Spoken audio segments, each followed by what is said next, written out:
guys, John here from Gaming in the Wild with another video for you. Today's video is about some indie game ports that you might have missed.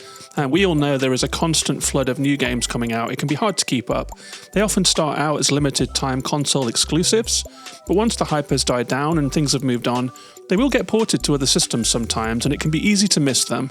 So just in case you did, this video is about 3 brilliant games that were ported to new systems this year.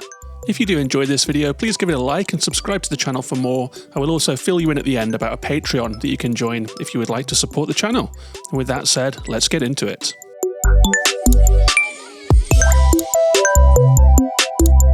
So the first game I have for you is called Melatonin. It's a game that I almost missed out on because it came out in December of 2022. That's a difficult month because we're all doing our Games of the Year coverage and maybe we're not as awake as we sometimes are to new games. It originally came out on Switch and Steam only, but on March the 12th this year, it's coming to PS5, so there's a new chance to try this out for PlayStation players. And Melatonin is a very cool, snappy, contemporary rhythm game with a pastel, vaporwave kind of colour palette. It feels like a game that was born deep in the internet somewhere. I think the visual style really nails something very contemporary, and one day we might look back at this game as a little time capsule of a 2020s aesthetic that we're living through right now. You play as a hand-drawn, hoodie-wearing character who struggles to sleep. They sit watching TV late into the night, and when their eyes finally droop closed, the game begins. They dream about the things that they were watching, whether that might be shopping, sports, video games, dating, money. And in these repetitive dreams, we have to hit keys in time with prompts to make cool animations happen on the screen in a classic rhythm game style. The whole thing is a really lovely presentation. I was fiercely addicted to it, and I played through it in a couple of sittings. You can finish levels with basic ratings, but there are also triple star ranks that you can go for, so there is some longevity for those who want it. There are also some very cool final levels that put all of the things that you've learned together.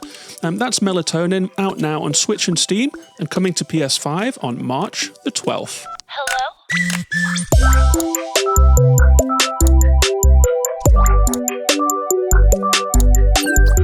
The next game that I have for you is called Birth. It is developed by Madison Carr. You might have seen it in Day of the Devs. It was on there a couple of years ago. It is published by Wings, and originally it was only available on Steam, but this year, on February 15th, it came out on Switch as well, so Switch players can now try out this game. It's a very original, heartfelt point-and-click game with very light puzzle elements. It has hand-drawn graphics and lo-fi music, all made by Madison. This is a true solo dev indie game, and you can feel that in its clarity of vision. You start in your room in a big lonely city, and you set out on a quest to build yourself a friend, a partner, a wet, warm heart, as the game says. We click from location to location, and we find skeletal animals all hanging out, working jobs, dating, just trying to get through their lives. We rifle through things like the shelves of a shop, packed bookcases and cluttered desktops, and do silly, fun, light-hearted puzzles like sliding pieces, like pattern spotting, putting fish in a tank, or pouring all of the granules into a jar. After each puzzle, we are rewarded with a body part, a femur, a spine, a skull, and the quest to build our friend is underway. It's a very sweet, macabre, vulnerable kind of game. It felt really tender to me, very heartfelt. It's really unusual, but I really felt this one deeply. So if you missed it first time around on Steam, you can now play it on Switch. That's Birth. And the last game that I have for you is maybe the most well-known on the list. It was up for some Games of the Year awards and got a couple of 10 out of 10 ratings. It is by Sam Barlow's Half Mermaid studio, and it is Immortality.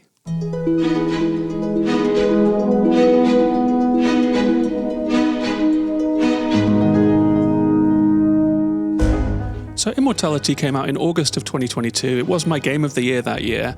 But this year, in January, it came to PS5. It was originally on Game Pass and Steam, and I think it was on Netflix as well. You can still play it in those places, but PlayStation players, now is your chance. It might be a game that needs little introduction, but I'm going to give it one anyway. That's why I'm here. So for those that don't know, it's the third game by Sam Barlow, the maker of Her Story and Telling Lies. These are FMV games that involve handling, sorting, and scrubbing through film footage to put a story together by looking at clues and figuring things out. Both good games, but Immortality takes the formula to a new high. It is the story of Marissa Marcel, a mysterious young actress who made 3 films, none of which were ever released, and then vanished without a trace. And as the player, we have a shoebox full of all of the footage associated with Marissa Marcel, and we have to sift through the clips, including film footage, outtakes, table reads, rap parties, candid footage taken by Marissa, location scouting, all of those kinds of things. So there's a big variety of footage here. We have to spot clues, read between the lines, and see if we can find evidence of what happened to Marissa in this lost film footage. It is absolutely fascinating and engrossing, even just as a detective game. And there are several parallel stories here. The clips don't come in order, so we skip through different time periods, including a 1968 religious drama called Ambrosio, a 1970 film noir called Minsky, and a slick 90s thriller called Two of Everything. But even as we are piecing together Marissa's failed and lost career, it becomes apparent that there is more hiding in these tapes than it first seems. I can't say any more without giving away spoilers, but trust me, this one has a twist in the tale. It's a truly one-off masterwork, and it was my game of the year when it came out. I couldn't recommend it more. Very happy that PlayStation players now have a chance to play Immortality.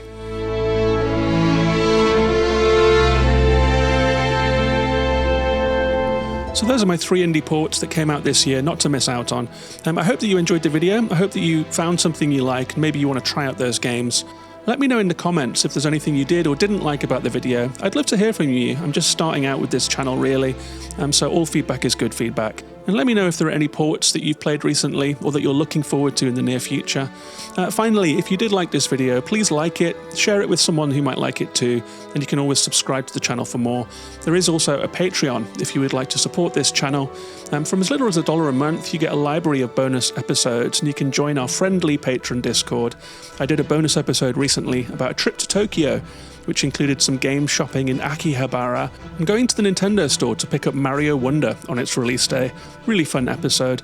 The Discord community is also really, really nice. You're welcome to hop in and join us. It's a quiet, friendly corner of the internet to come and talk about games.